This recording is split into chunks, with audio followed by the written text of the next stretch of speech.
Hey, everybody. Steve and I have over 20 years of experience as therapists and a whole lot longer than that as addicts in long-term successful recovery.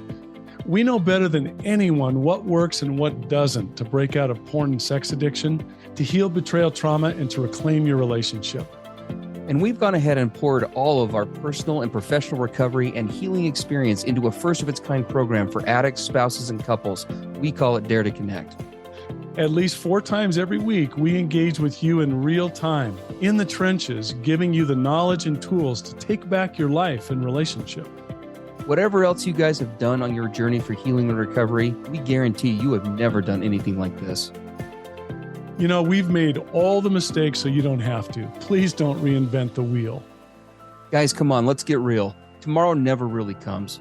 Don't wait one more day to change. Claim your free 2-week trial today at daretoconnectnow.com.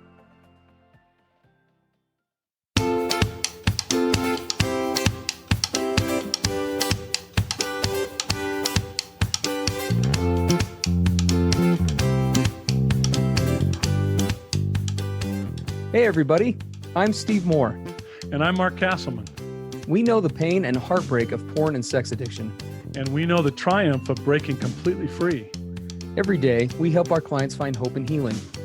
Join us in the fight to take back your life, your marriage, and be stronger than ever. This is the PBSE Squared Podcast.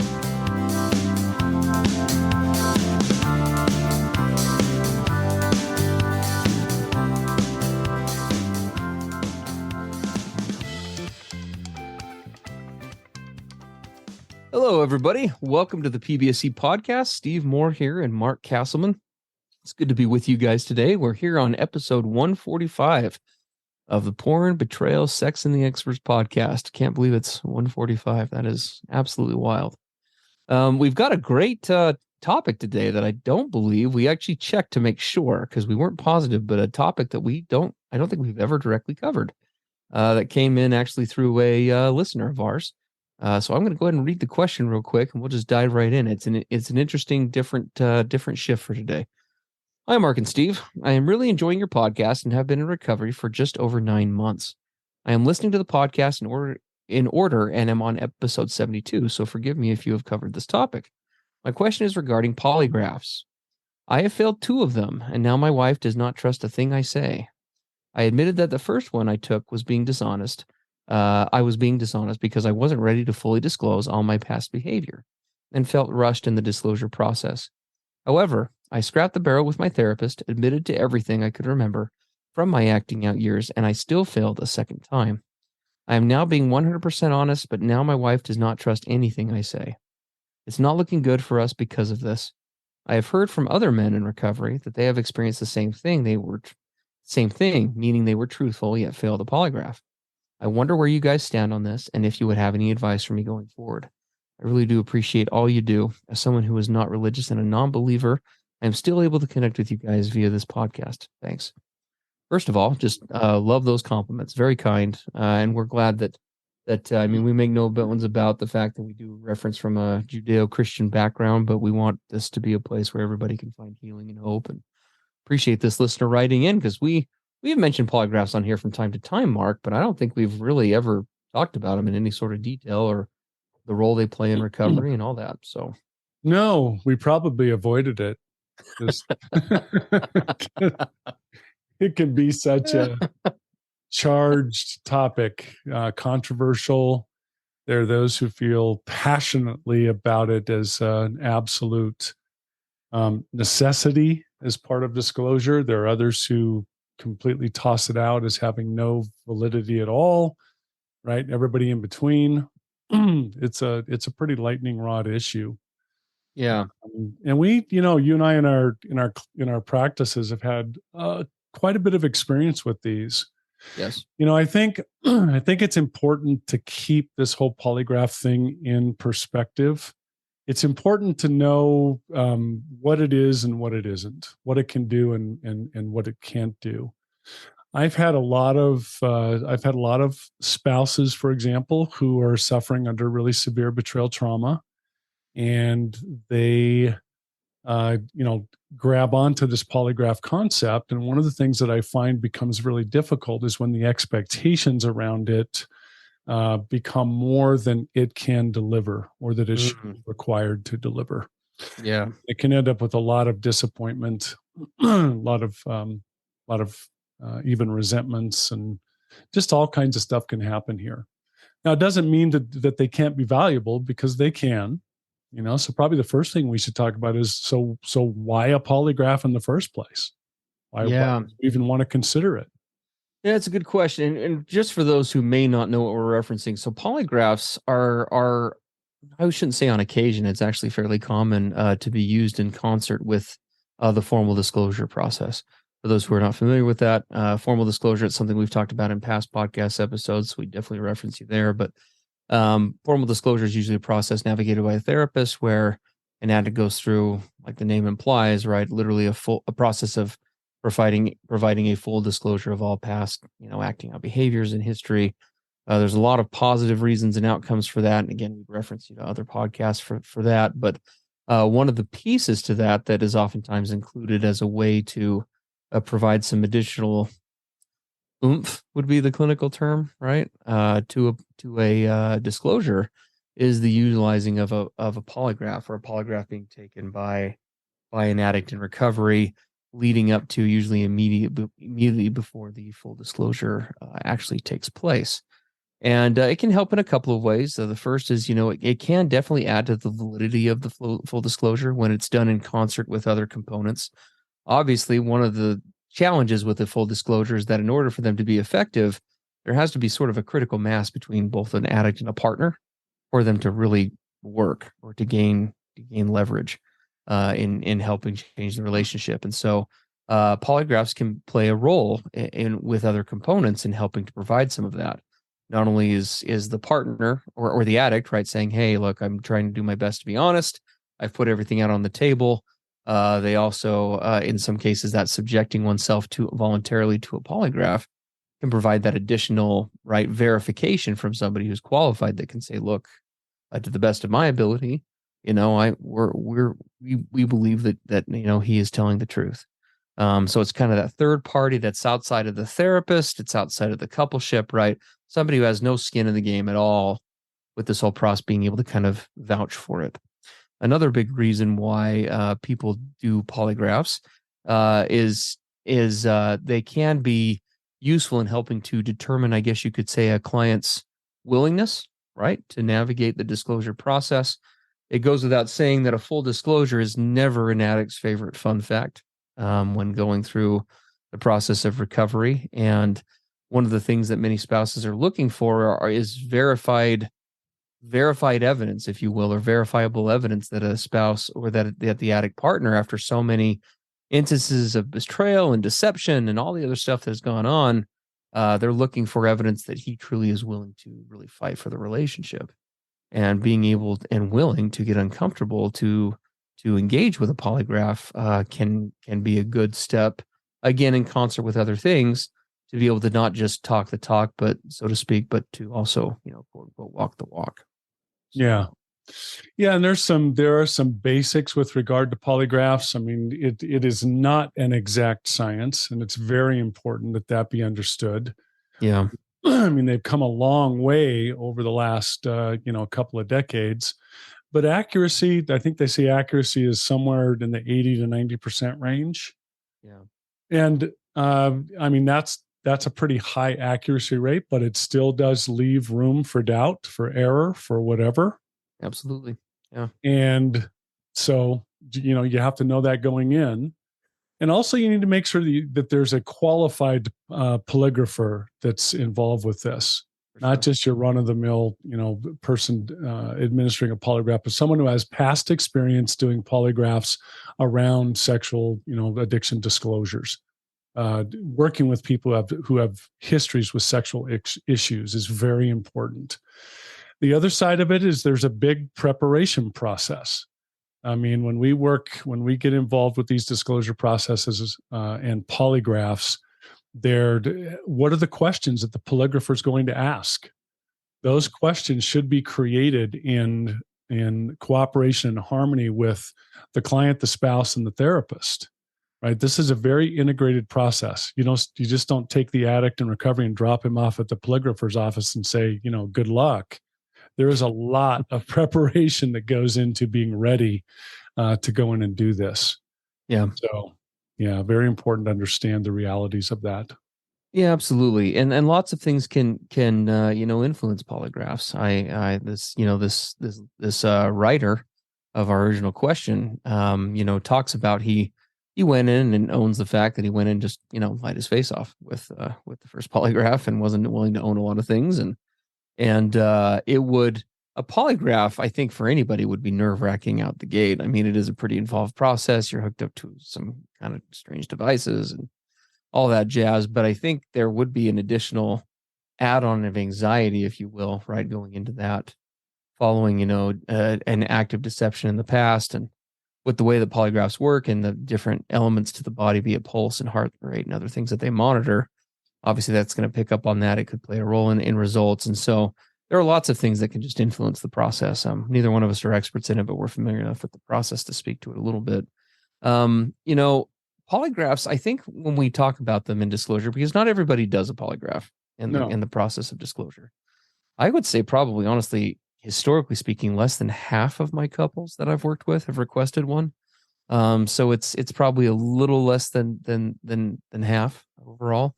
And I don't think that it's unhealthy to not ask for one, because I think when considering a polygraph, I think the most important thing to ask oneself, or, Mark and I, we were talking about this, you always want to keep in mind, first and foremost, what's the reason? Why are we doing a polygraph, right? Like, why are we even looking at doing one? Very similar to the line of questioning that Mark and I will ask clients, specifically partners, when we go through and we even engage in the disclosure process, right? We want to have a disclosure. Awesome. Why?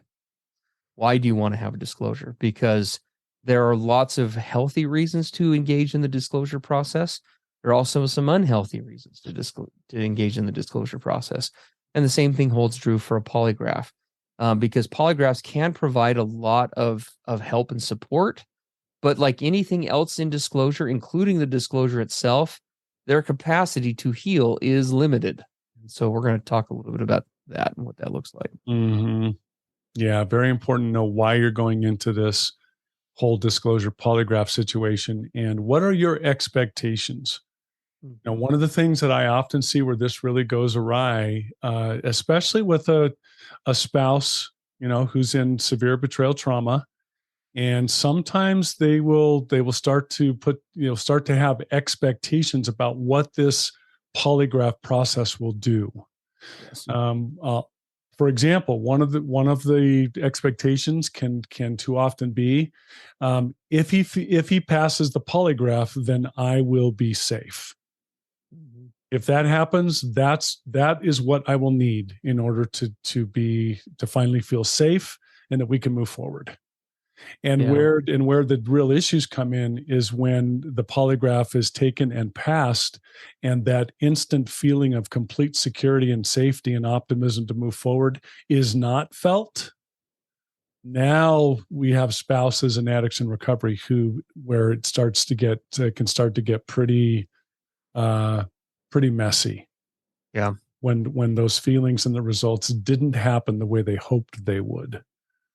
Right? Because there's a whole lot more going on here than just passing a polygraph. There's a whole lot more going on even than having a full disclosure, right? There's everything that needs to be happening during and after those processes that matters. I mean, that are the most important aspects, actually. Yes. Yeah.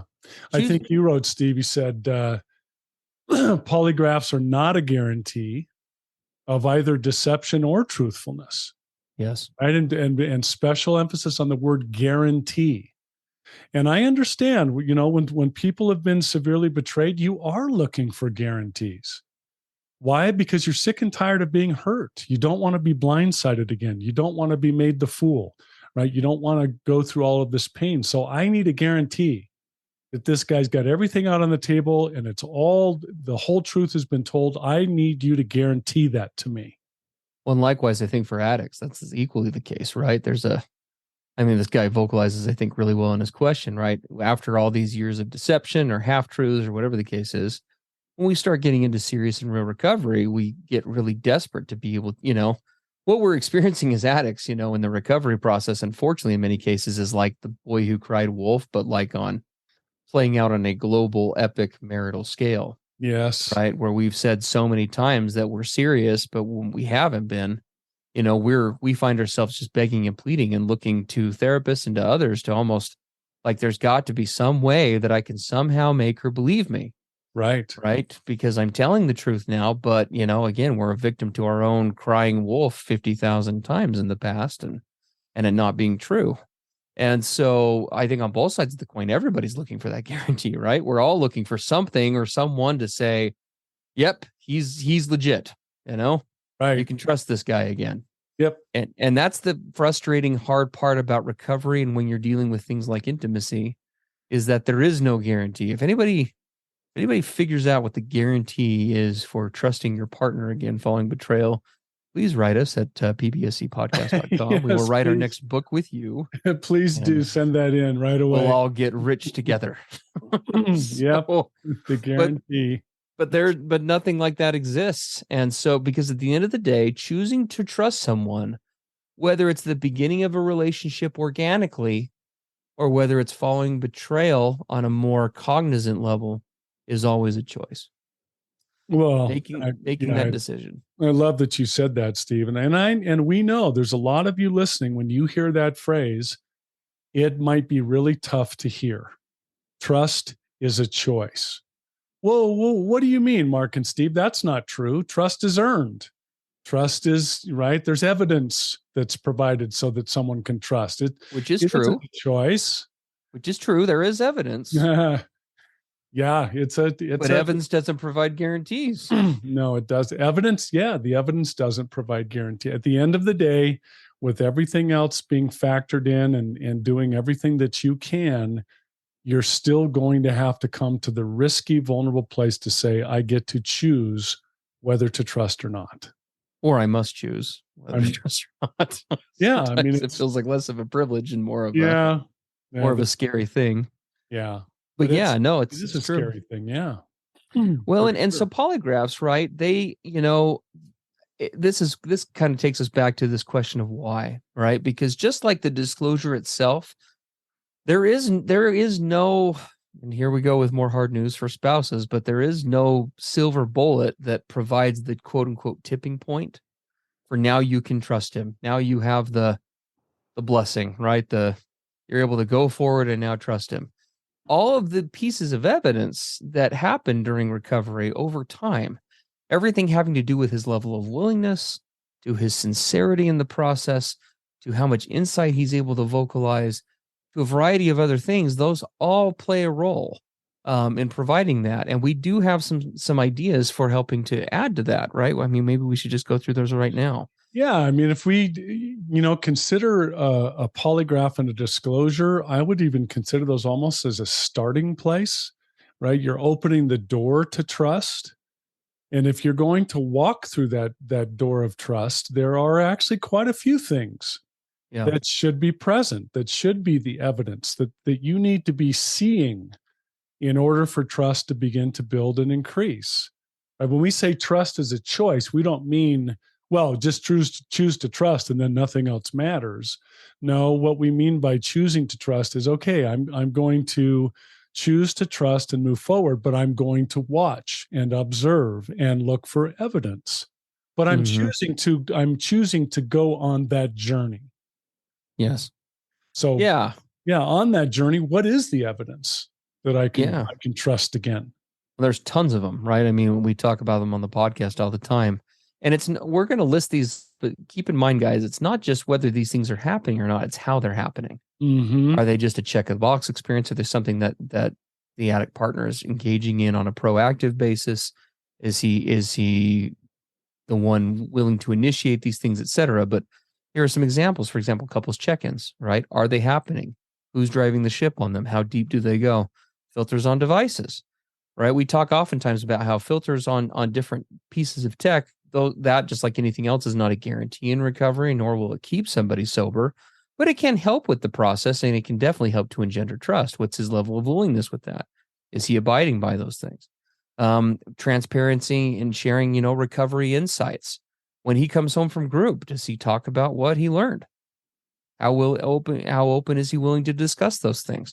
When he comes home from therapy, of course, he shouldn't be sharing everything that happens in therapy, but what's something that he pulled from it? How did he feel during the session, right? Like, what were some of the insights that he got? Verifiable recovery actions, right? Are you seeing him attend group? Are you seeing him go to therapy? Is he the one setting up the appointments? Are you reminding him or having to do those things? In some cases, now this wouldn't be appropriate in all cases, and this should be done with the addict's consent, of course, and not under any pressure. But I have had some couples, for example, where trust can be increased, where when the addict is in therapy, if he is comfortable with it, and if the therapist is, having a couple session where they can kind of talk about, at least in general terms, how is the addict progressing in therapy, right? What are some of the barriers to him progressing in recovery? What are some of the things that are going well, right? So kind of a progress update like that can be helpful. But again, none of these things, including a polygraph, will ever be the thing that says that this is the case. But when you put them all together, if it looks like a duck, it quacks like a duck, it swims like a duck. Every time you can verify one of those things, the more and more, right, it coalesces into the likelihood that this is in fact a duck.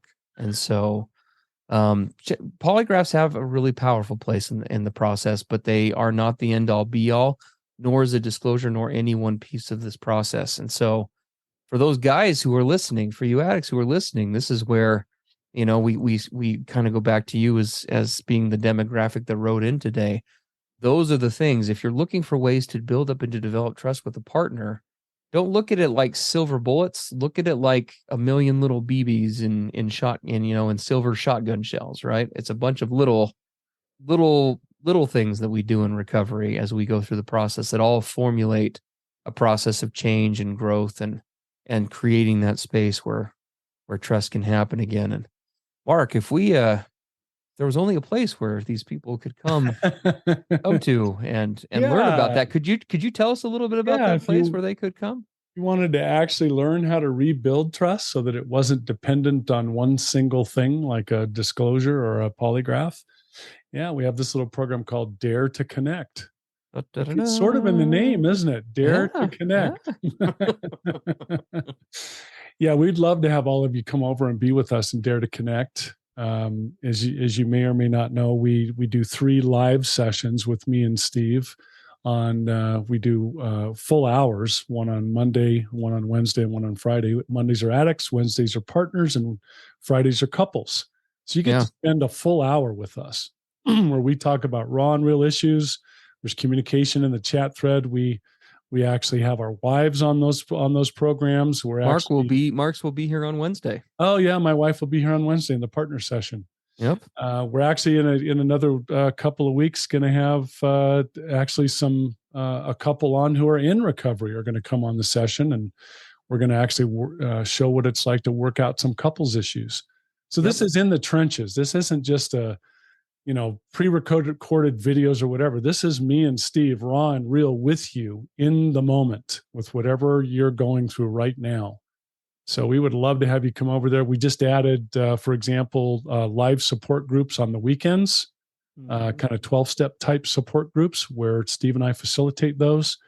So this is full-on recovery and healing and pretty much everything that you need to bring this process for the addict, the spouse, and the couple, especially rebuilding trust like we're talking about today.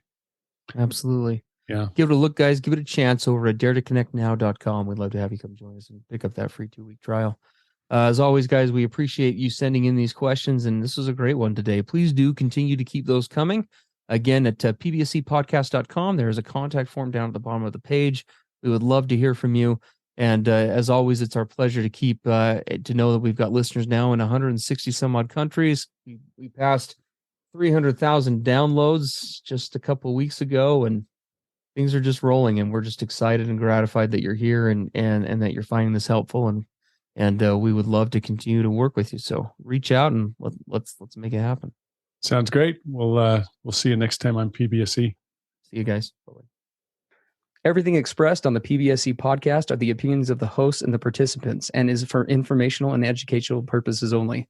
This podcast should not be considered mental health therapy or as a substitute thereof. It is strongly recommended that you seek out the clinical guidance of an individual qualified mental health professional.